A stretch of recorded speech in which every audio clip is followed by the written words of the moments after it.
So, welcome to day two. Now, in this day two, we are going to understand craving. And before we go there, let me ask you, have you completed the exercise of day one, your sim score, and have you replied, understood nicotine trap? If you have not done that yet, first go there and complete that exercise. These 5 days are, if you skip any step, the next step will not be useful to you. So, first complete that exercise and then come here. And if you have already done that, congratulations. Write down in the comment here. So, below this video, you see the comment section. Write down there what you understand by nicotine trap. Pause this video right now. Mention there, write there what you understand by nicotine trap, and then come back here. I'm holding on. Excellent.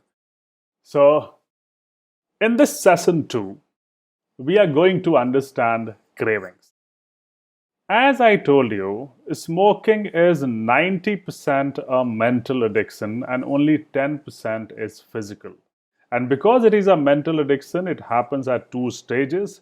One at the stage of your conscious brain, and two at the stage of your subconscious brain. And in these 5 days, you are going to gain your complete freedom in the conscious brain from smoking if you just follow the steps. And in the live session on the 5th day, I'm going to also advise you how to gain freedom in the subconscious brain too.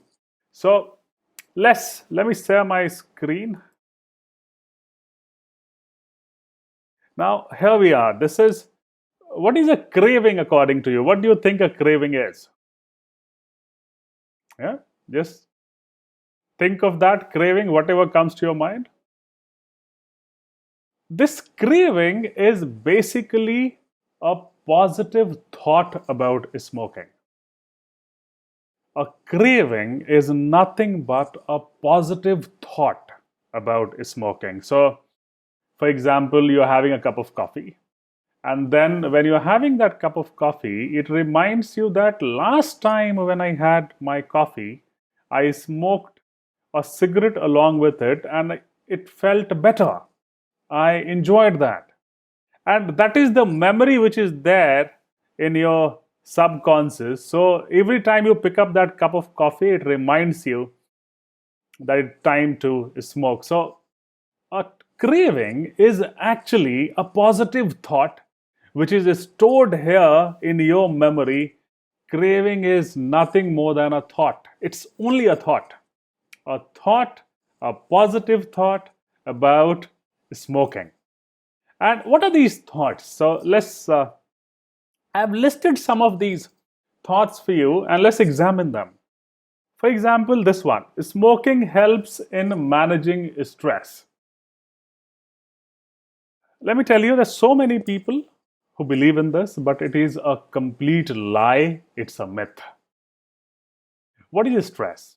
Stress is a state when your blood pressure increases, your heart rate increases, your pulse rate increases, your temperature increases, the constriction in the blood vessels take place. And what happens when you smoke that cigarette? It increases your temperature, pulse rate increases, BP increases, the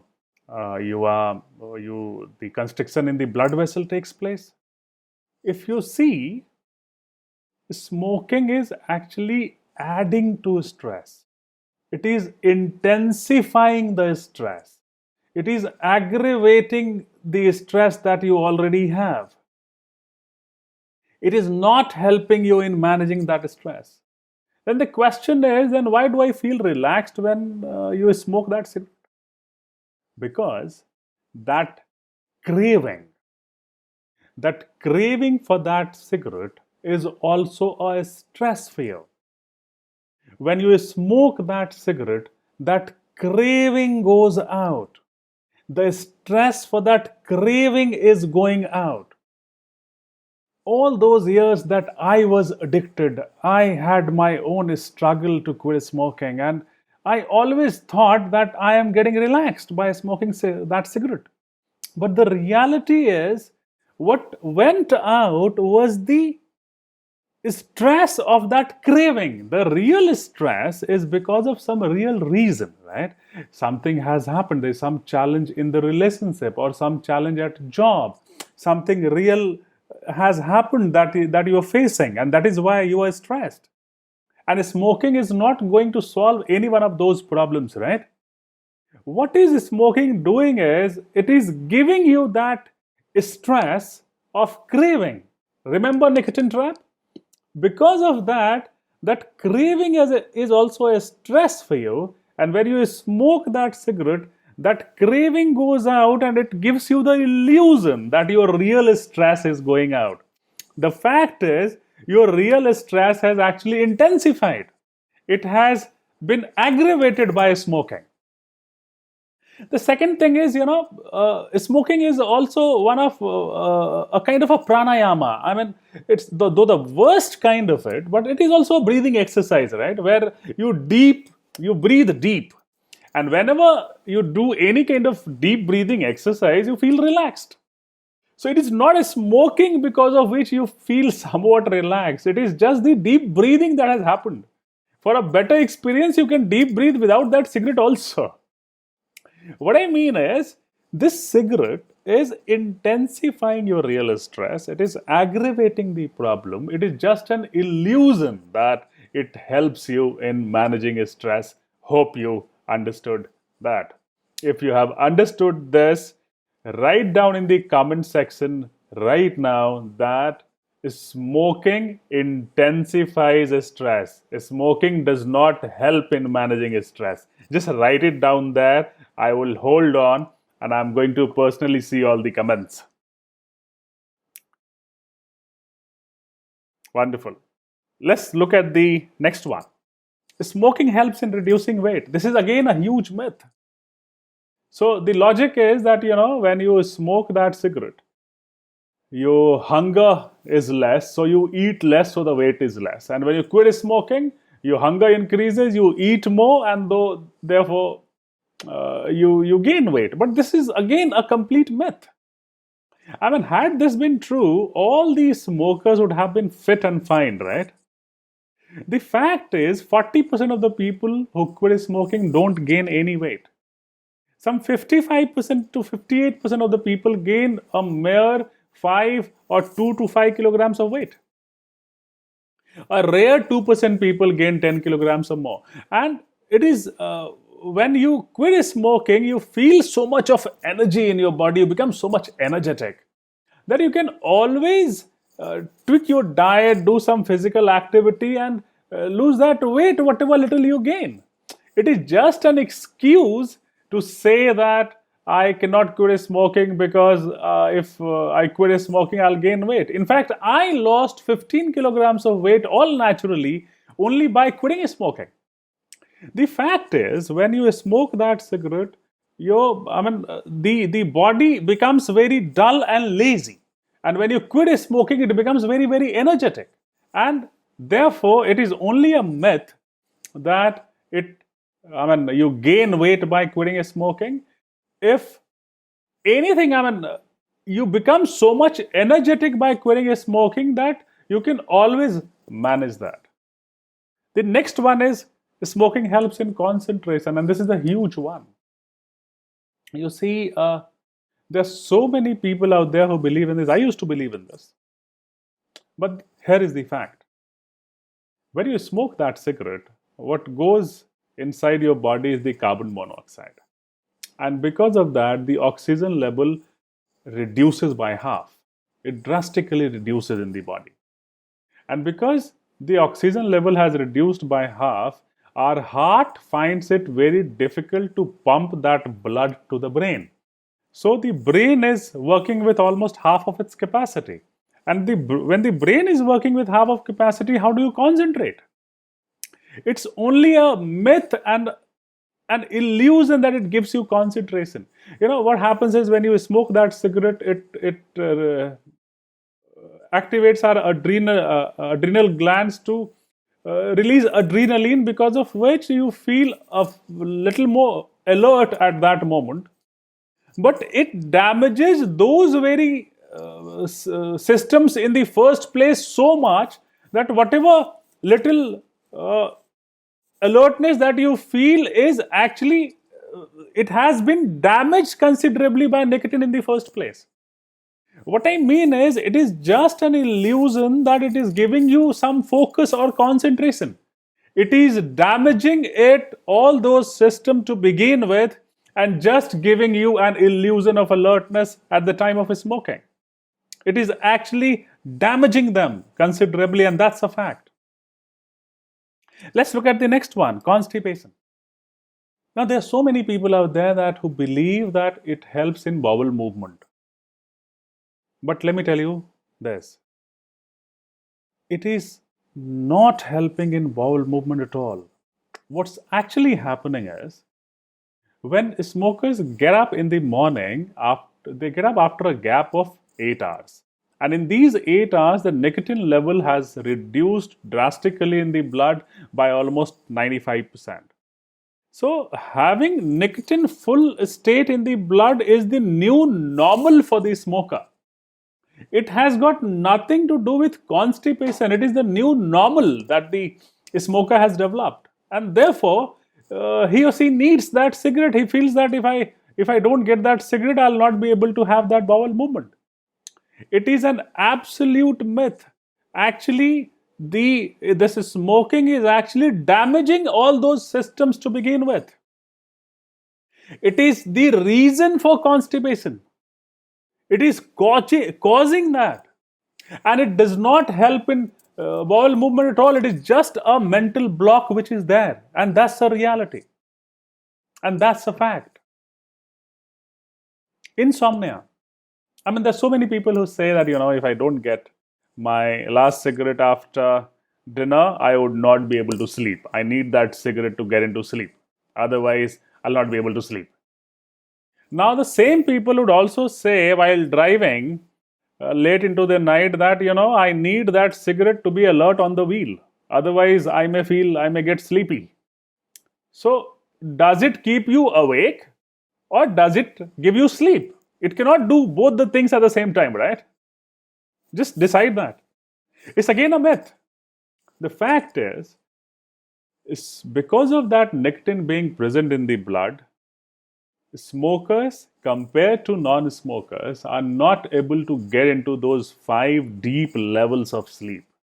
And that is why, compared to a non-smoker, the sleep quality of a smoker is those deep 5 levels of sleep, which gives the real experience of sleep, is not achieved by a smoker to that level because of the nicotine being present in the blood, because it keeps on honking throughout the night and it does not let all the system and the cells sleep in the night.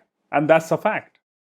So, sleep stabilizes by quitting smoking. You don't get into insomnia by quitting smoking, and that's the fact.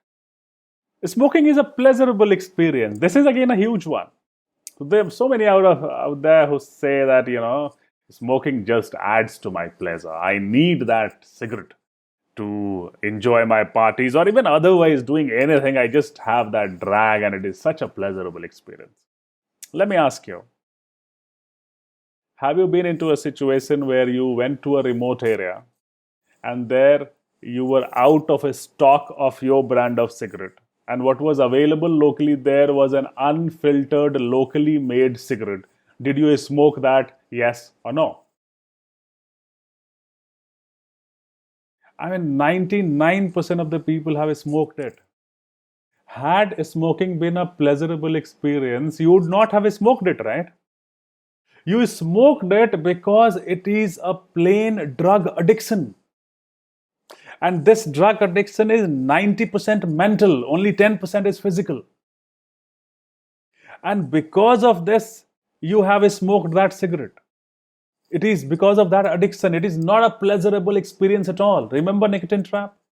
The nicotine level reduces and then you need that nicotine.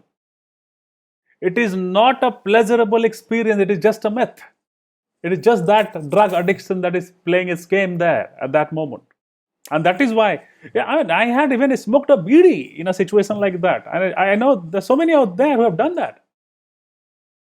Had smoking been a pleasurable experience, you would not have smoked that unfiltered, locally made cigarette or a beedi for that matter. I hope this is clear to you. Now, mood swings. This is again a huge one. So people say that if I quit smoking, I don't know what happens to me. I become very, very irritable. Let me tell you, nicotine actually hijacks the reward system of the brain. So when you smoke that cigarette, nicotine reaches the brain within 10 seconds and it stimulates the brain to release dopamine and endorphin, those feel good chemicals, and you feel good. But that is not the natural process of the release of dopamine or endorphins.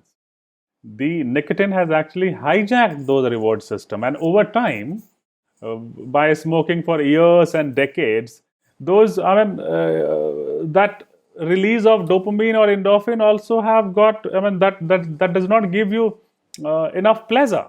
It has bottomed out kind of.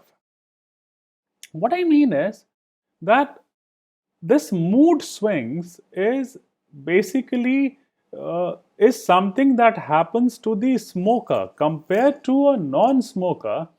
Your non-smoker friend is not subject to such emotional declines every 1 hour, 2 hours. He or she is not subject to such emotional declines. It is the smoker who is getting these mood swings. So actually, quitting smoking stabilizes the mood. It is not the mood swings which is the reason of quitting smoking.